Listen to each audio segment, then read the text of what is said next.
ជំរាបសួរអ្នកទាំងអស់គ្នាថ្ងៃនេះខ្ញុំអ្នកគ្រូចន្លាមកបង្ហាញពីបច្ចេកទេសនៃការ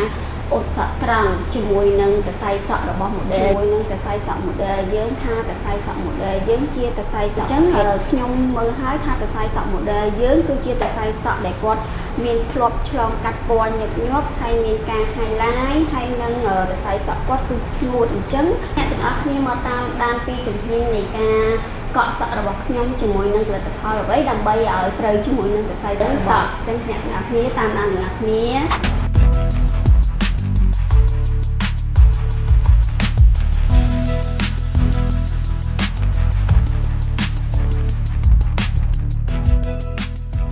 មុននឹងឈានចូលទៅដល់ការដាក់ទឹកថ្នាំខ្ញុំចង់ឲ្យអ្នកទាំងអស់គ្នា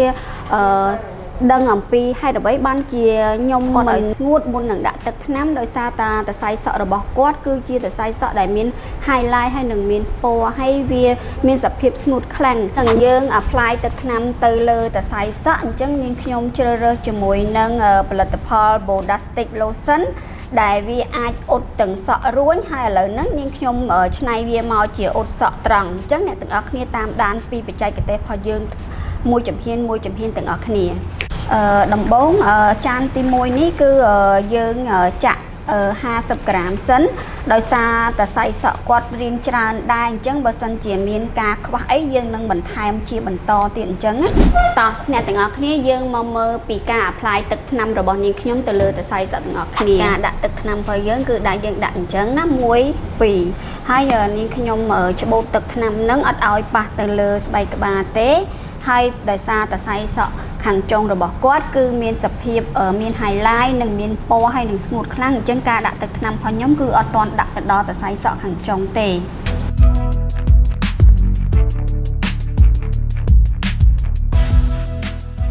ចឹងអ្នកទាំងអស់គ្នាក្រោយពីនាងខ្ញុំបាន apply ទឹកថ្នាំរួចរាល់ហើយអញ្ចឹងយើងត្រូវទុក15ទៅ20នាទីហើយក្រោយមកទើបបានយើងឆែកធ្វើការឆែកសារជាថ្មីម្ដងទៀតយើងក្រោយពីទុកទឹកថ្នាំរយៈពេល15នាទីហើយយើងមកត្រួតពិនិត្យសរសៃសក់ទាំងអស់គ្នាគឺវាមានសភាពគឺរួញអញ្ចឹងណា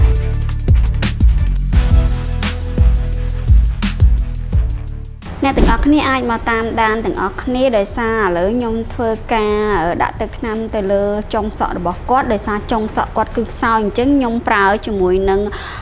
lotion salt យើងលាបទៅលើសរសៃសក់ខាងចុងគាត់តែយើងអត់ទុករយៈពេលយូរនោះទេការធ្វើរបស់យើងគឺទាមទារឲ្យមានភាពរហ័សរហួនដើម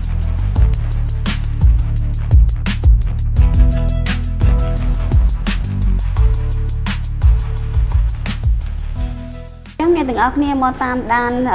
ការគៀបសក់របស់គាត់ទាំងអស់គ្នាដោយសារគល់គាត់មានភាពរឹងមាំហើយនឹងចុងសក់គាត់ដូចអ្នកទាំងអស់គ្នាឃើញអញ្ចឹងគឺមានសភាពគាត់ធ្លាប់ឆ្លងកាត់ការ highlight ហើយនឹងលេងពណ៌ហើយសរសៃសក់ចុងគឺស្ងួតអញ្ចឹងពេលដែលគៀបគឺខ្ញុំប្រើប្រាស់កម្ដៅតែ180អង្សា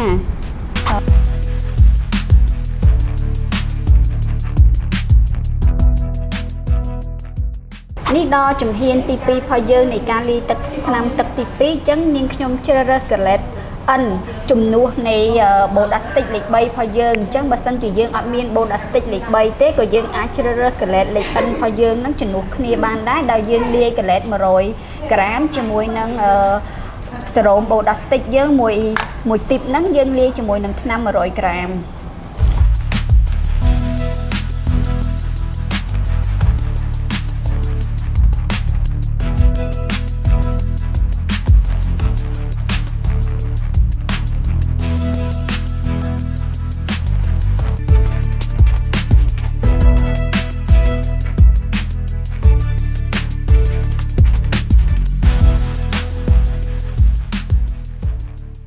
តោះយើងទាំងអស់គ្នាមកមើលលទ្ធផលក្រោយពីយើងធ្វើការអ៊ុតសក់ត្រង់